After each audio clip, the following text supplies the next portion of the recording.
you guys bring the tall people mic?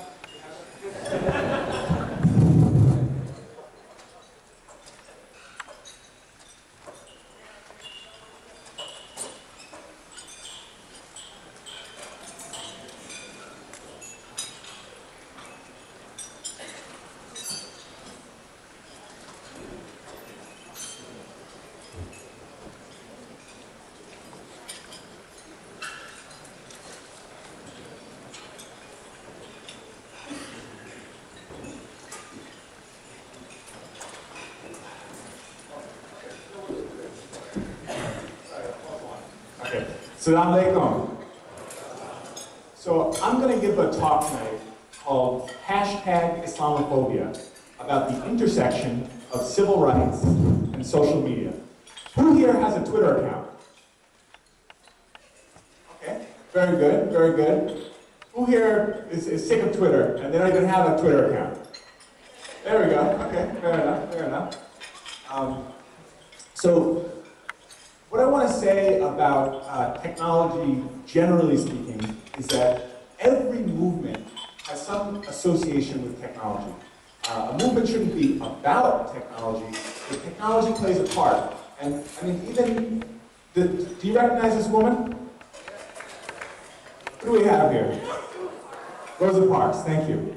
So if you take transportation technology, if you take buses out of the Rosa Parks story, she's not been moving to the back of something. There's not a strike against this particular technology.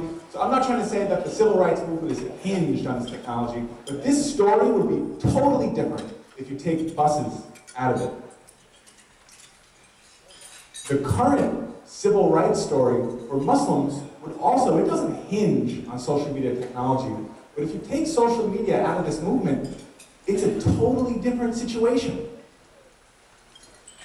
So this is Clay Shirky, and he is an NYU professor, and he's a theorist on media and movements and everything, and he said, we live in the greatest period of innovation for human expression in history. So let's take a look, and this is his book, it's called Here Comes Everybody, I recommend it, and he's talking about how people can just self-organize around an issue. They can just take it amongst themselves to work together and make a change that is somewhat historically unprecedented. Here we have the printing press. Now the printing press is obviously an amazing and disruptive and life-changing technology, but it's a one-to-many technology. It's not conversational. A book, a publication is printed, one is printed, it goes to everybody. Here we have the telegraph, which is a bi-directional technology where one person talks to another person very inefficiently. With the phone, right? It's another one-to-one situation.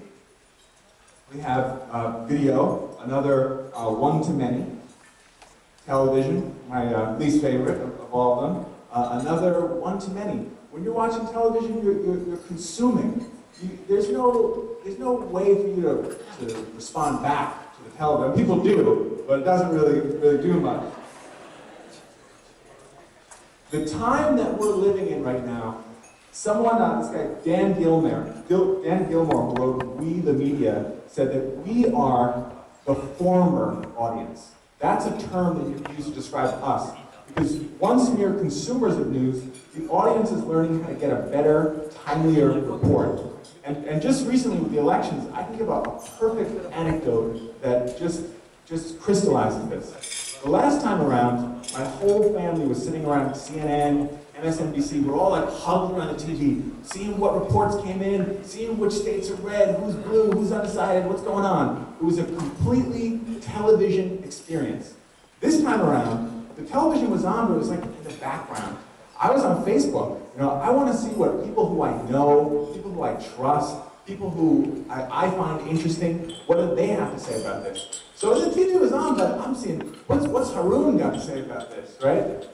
And myself, I participated, and I would say that I'm not someone who really gets a lot of attention on social media, but during the election, I was able to give my perspective, and I probably got more likes on Facebook than I've ever gotten, and more comments. And this was like a situation where maybe I was being influenced by my friends. I don't care what Wolf Blitzer has to say, and maybe I was influencing my friends using this many-to-many technology.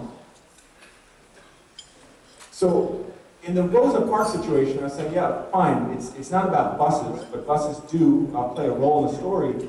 In social media, it's not really about social media, it's about influence, right?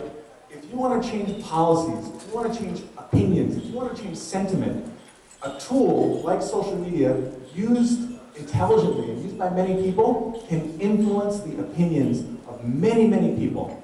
Especially because social media oftentimes uses the most powerful tool of influence, which is storytelling. People telling their experience, people telling their perspective, people relating it back to their community. That stories have a kind of a magnetism when it comes to influence. You can't find somebody you disagree with and beat them over the head and convince them to take your viewpoint. It never works, and it actually leads to something called a convincer-resistor relationship, where the more you push them, the more they get firmer in their perspective. But if they'll listen to your story, at least for a moment, they'll put themselves in your shoes and get a glimpse of why do you feel the way you feel? Why do you think the way you think? And maybe they won't change their mind, but maybe they will. But it's unlikely to trigger a convincer-resistor response. So here's a few sentiments that have been measured. First, by the Washington Post. 63% of Americans say they don't know anything or just a little about Islam. 45% of Americans feel that Islam is a religion that encourages violence, according to USA Today poll. The Q Forum. 53% of Americans have an unfavorable impression of Islam. 39% would not want to have a Muslim as their neighbor, according to Gallup. Only 14% of Americans say they know a lot about the religious beliefs and practices of Muslims, and 57% say they know only a little. But there's one stat that I like that gives me a bit of hope, which is a majority of Americans who personally know a Muslim have a favorable view of Islam. This talk, being on social media, I'm going to use a few different social media campaigns and historic campaigns to illustrate how these things work and what's so important about